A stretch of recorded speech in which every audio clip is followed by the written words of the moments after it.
So Ben, what's up, Ben? Hey, Bradley, guys.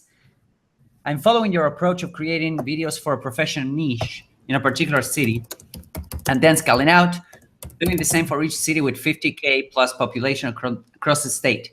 The initial objective is 50 videos for keywords drawn from Power Suggest Pro and ranking them on page 1. I'm documenting my work. My question is, how do you structure your organization? I have always thought I would just set up processes to create a product line for video creation and ranking. However, I read an article in Moz that talked about each client being a separate project. It made sense as a project has a timeline, deadline, accountabilities, etc. What's your take?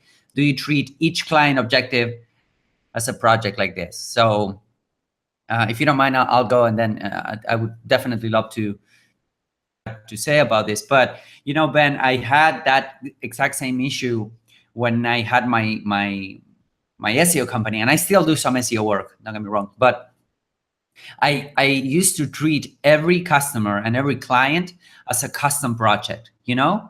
And the reality is that you can pretty much take this twofold approach. Number one would be to have a cookie cutter, right, approach, where you should say, okay, so this is what I can offer to you. So that's cheaper. So that's where the processing and the product line comes into play. Or you can target each client as a standalone or custom project. If that's the case, you need to charge accordingly, because as you're correctly saying, each project has a timeline, deadline, accountabilities. You need to pretty much reinvent the wheel. Well, not reinvent the wheel, but you need to set up the whole processes from scratch, from the ground up, for every new custom client that you have. And I do have some custom clients right now, but they pay handsomely because of that. So there are basically two ways here. You can either get the package, right? Get the A, B, and C delivered to you, and you pay X. You pay way less than you would pay for a custom project. That will take you much more time, but they will need to pay accordingly. What do you guys think?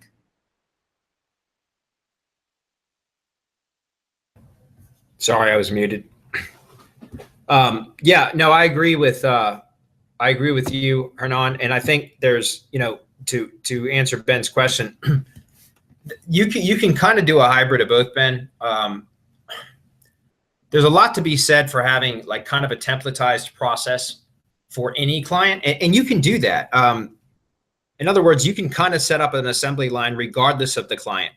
I always recommend, and you guys know this, if you've been following us for any amount of time, I recommend that you really zero in or kind of niche down into, or drill down into a very specific niche, because once you've learned the keyword research and like the vocabulary of that particular industry, that kind of stuff, like you can scale very, very quickly, because every time you take on a new client within a new industry.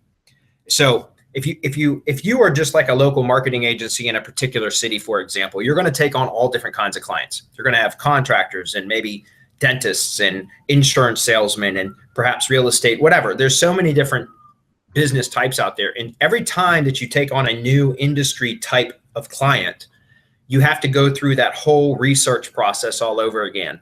And so to me, it's not a very efficient way to build a business. It's certainly possible, and that's how a lot of agencies go about building their business. So it's not uncommon, but it's not very efficient in my opinion. So I always recommend, zeroing in on a very specific niche or vertical, and in scaling by geography. So in other words, if like, let's say that plumbers were your deal, like that was your thing, then you could scale by just targeting other cities, because now you already know all the marketing objectives of a plumbing business or plumbing contractor. So you don't have to do all the research again. And it doesn't matter which city you go in, all the keywords and the vocabulary and the pain points are all going to be the same. But so in that case, you could templatize an entire process that is duplicatable just like that. It's very, very easy to duplicate because all the research is done. The only thing you really switch out is the company name and the local modifiers. And so again, guys, I highly encourage that that's the way that you build your business, because it's so much more scalable. It's going to make your life a hell of a lot easier. However, that said, I get that a lot of people want to, and just like I did, guys, I started my agency by being a local marketer. I would take any business type as long as it was within my target geographic area. And so if that's what you want to do, then that's fine. You can still templatize a lot of that process. But just understand that you should also templatize or try to create processes for that initial research that's going to be required for each different industry type.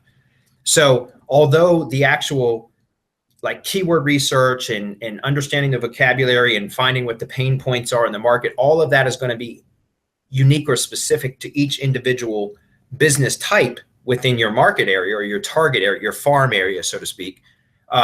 You can still come up with a templatized process, right? Or you can systematize how the keyword research is done, how to identify the market pain points, the vocabulary, that kind of stuff.